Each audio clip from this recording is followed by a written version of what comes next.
Picture a train platform in high summer. Not the gray, slush-soaked kind, the good kind. Families with oversized luggage, children already in sandals, a grandmother holding a paper bag of food for the journey. The kind of platform that smells like sunscreen and anticipation, where the train schedule overhead is the most important document in the world. And the only question that matters is whether your seat is by the window. Now picture that platform completely, unnervingly still. The arrivals board is blank. The ticket window is dark. Somewhere in the distance, a bus, not a sleek express, a bus, is being loaded with people who came expecting a train and are quietly, carefully not asking why the train is not here. There is no explosion in this image, no fire, no obvious rupture in the ordinary fabric of things, just an absence, which is sometimes the loudest sound in a war. So here's the question I want to sit with before we go any further. What does it mean when a peninsula, an entire peninsula, quietly runs out of the one thing that makes modern life possible? That question is not abstract. Crimea, which Russia annexed in 2014 and has since treated as the crown jewel of its imperial ambitions, is right now in the middle of what its own governors are calling a fuel crisis of unknown duration. As of this morning, June 10th, passenger train service on the peninsula is fully suspended. Gas stations are operating on a coupon system, and as of June 4th, no new coupons are being issued. The black market price for a liter of petrol has climbed to between 200 and 350 rubles, roughly twice the official rate. Queues at the remaining functioning stations have stretched, according to footage shared by residents, to 3 kilometers long. And the beach season, the one season Russia needs Crimea to be a symbol of leisure and normalcy and imperial success, is collapsing. Hotel bookings between May 24th and June 6th fell 31% year over year across the peninsula and 40% in Sevastopol alone. Crimea has dropped entirely out of Russia's top 10 tourist destinations, representing just 1.5% of total tour sales. The beaches are not empty because of bad weather. They are empty because of logistics. The date is June 10th, 2026, and in the last 72 hours, what had been a slow squeeze became something much harder to explain away. Early on, June 8th, a Ukrainian drone struck the diesel locomotive of passenger train number 68, the Moscow to Simferopol service, a route that has been the primary land link between the Russian mainland and the peninsula since air service ended in February 2022.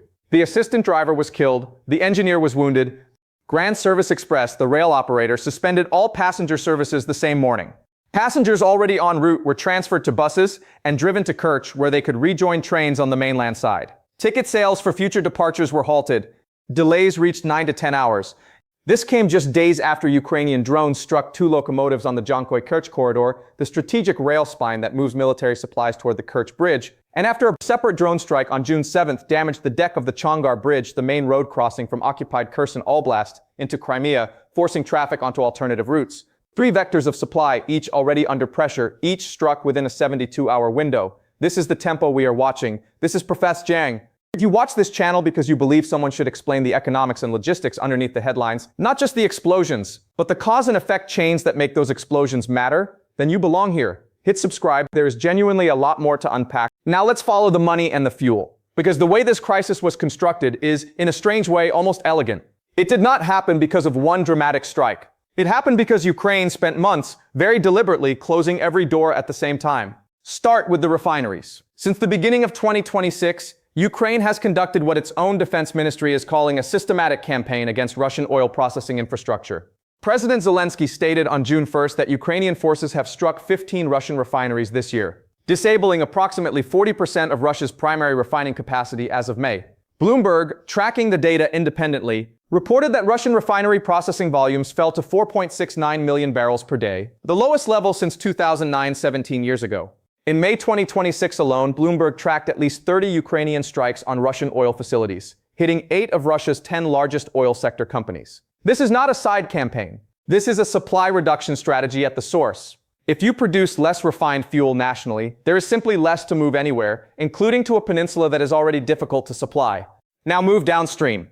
The Kerch Bridge, the $12 billion monument to Russia's 2014 annexation, was never designed to be optional infrastructure. It was supposed to be the permanent artery between mainland Russia and Crimea.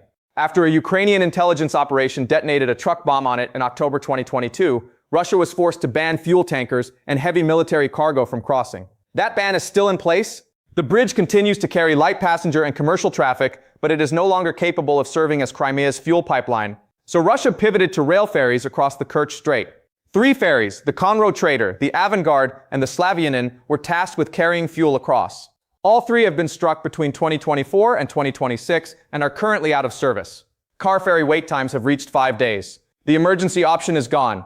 Which brings us to the land corridor, Moscow's answer to both problems. After 2020, Russia invested approximately $11.8 billion between 2024 and 2026, building and upgrading roads, railways, ports, and industrial projects across occupied southern Ukraine, specifically to create what planners called the Azov Ring, a new supply route running from Rostov-on-Don through Mariupol, Berdyansk, and Melitopol into northern Crimea, bypassing the Kerch Bridge entirely.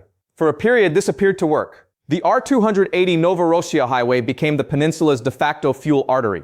But the highway runs through territory that is now in 2026 well within range of Ukraine's expanded medium-strike drone fleet. Ukrainian military analyst Vladislav Seleznyov told RFE/RL this week that carriers are, in his words, reportedly unwilling to send fuel tankers to the peninsula, even for significantly higher payments. When insurance costs and strike risk combine, the economics of the route collapse regardless of what Moscow pays. And Ukraine has further tightened that noose. Ukrainian forces conducted twice as many strikes more than 50 kilometers from the front line in May 2026 as in April, and have quadrupled the destruction of Russian rear area logistics in recent months. The rail alternative, the Jankoy hub and the Jankoy-Kerch corridor, was the last fallback.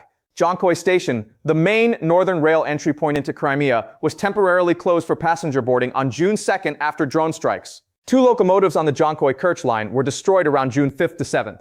Then the Moscow Simferopol locomotive was struck on June 8th. All of this preceded by Ukraine's defense ministry formally allocating the equivalent of $113 million on May 27th to what it called the Logistics Lockdown Program, specifically for middle strike drones targeting Russian rear area supply chains. Defense Minister Fedorov said it plainly on June 5th. Destroying logistics, transport, and depots forces the enemy to expend resources on survival rather than advancing. The program has a name.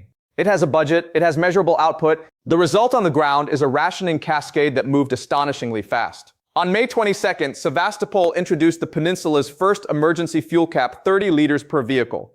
On May 31st, Crimea shifted to coupon-only gasoline sales peninsula-wide. The day before, Sevastopol had already suspended all fuel sales except to emergency services. On June 1st, TS, the largest gas station network in Crimea operating 115 stations, suspended its voucher purchasing system entirely. By June 4th, cash sales were completely abolished, no new coupons were being issued, and the governor's instructions specified that existing coupons would be capped at 20 liters per transaction, with license plates recorded at every station.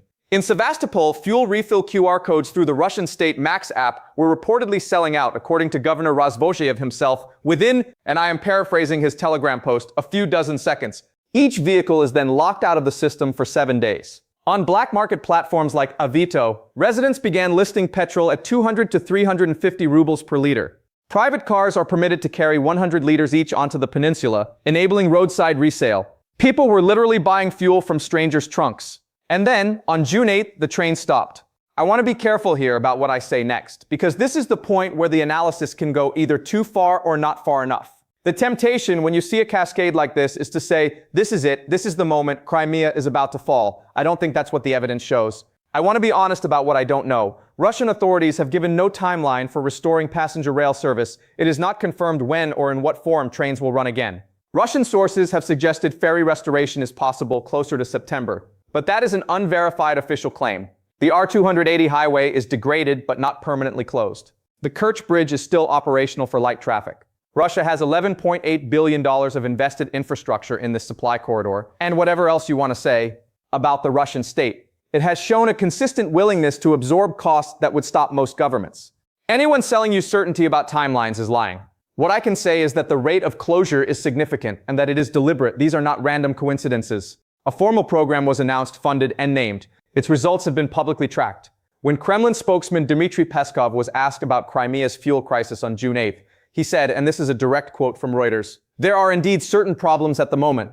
Measures are being taken." That is the language of a government that has run out of comfortable reassurances and is falling back on the minimal defensible statement. For context, Russia's state television on the same day was still running advertisements saying the peninsula has opened its warm embrace for tourists.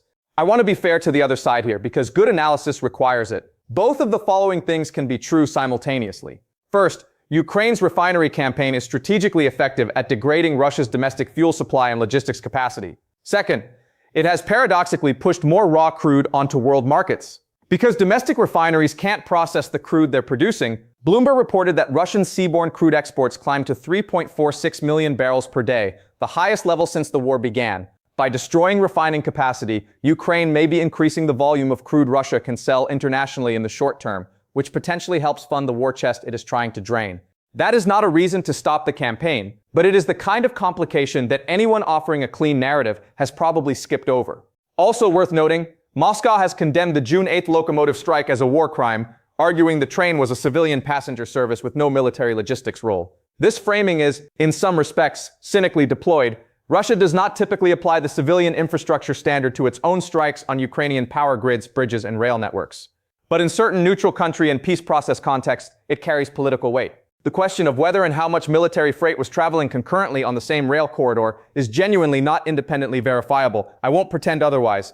And there is a domestic political dimension that tends to get lost in English language coverage. Russian opposition political scientists coined the term Crimean consensus. To describe a specific compact, Russians would tolerate economic hardship, inflation, casualties. As long as Crimea remained Russia's and remained livable, a place you could actually go, a place that proved the annexation was worth it. The Soviet-era imagery of kilometer-long fuel queues in Russia's most symbolic vacation destination during peak summer season, in an election year, Russia has State Duma elections this fall, is not a neutral image. A pro-Russian military blogger named Rybar, who is not a Ukrainian sympathizer, wrote something after the June 8th strike that I think deserves to be heard on its own terms. He noted that the railway carries not just tourists with suitcases, but fuel, food, and construction materials for the entire southern military grouping.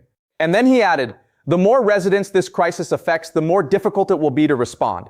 That is a Russian commentator from inside the information ecosystem that normally minimizes these events, acknowledging that the civilian and military logistics crises are the same crisis. Which brings this, eventually, around to you. You might live nowhere near a war zone. You might follow this conflict as a matter of conscience or geopolitics or history, not because it directly touches your daily life. But consider this, Russia's Deputy Prime Minister Alexander Novak, at the St. Petersburg Economic Forum, became the first senior official to publicly acknowledge that Russia's oil production is lower than at the start of 2026, attributing it to unscheduled repairs at multiple refineries. Russia simultaneously banned aviation fuel exports through November 30th. A country that produces a significant fraction of the world's oil supply is managing internal fuel shortages and restricting its own exports. Russian authorities have already instructed the Energy Ministry to prepare for increasing wholesale and retail prices on gasoline, diesel, and aviation fuel by 1.5 rubles per liter. Aviation fuel bans and refinery underperformance do not stay inside Russian borders. They ripple through global energy markets, through airline fuel prices, through the cost of moving goods. The war, underneath the war, the economic one, does not observe the front line. So here's what the evidence does show as of June 10, 2026. Ukraine has successfully executed a multi-vector logistics campaign against Crimea's supply infrastructure, closing the highway, rail, and ferry arteries in overlapping succession within a short window.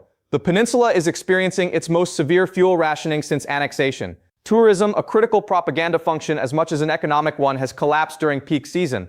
Russian refinery output is at a 17-year low, and Russia's own senior officials are publicly acknowledging production decline for the first time. The logistics crisis in Crimea is, per Russia's own military commentators, bleeding into the supply capacity of Russian forces in southern Ukraine. Here is what the evidence does not show. It does not show an imminent collapse of Russian control over the peninsula. It does not show a permanent shutdown of any single supply route. Each has been degraded, not destroyed. It does not show that the refinery campaign has yet reversed Russia's ability to fund its military through oil revenue, given the parallel rise in crude exports. And it does not show us the ceiling of Russia's capacity to absorb pain and adapt.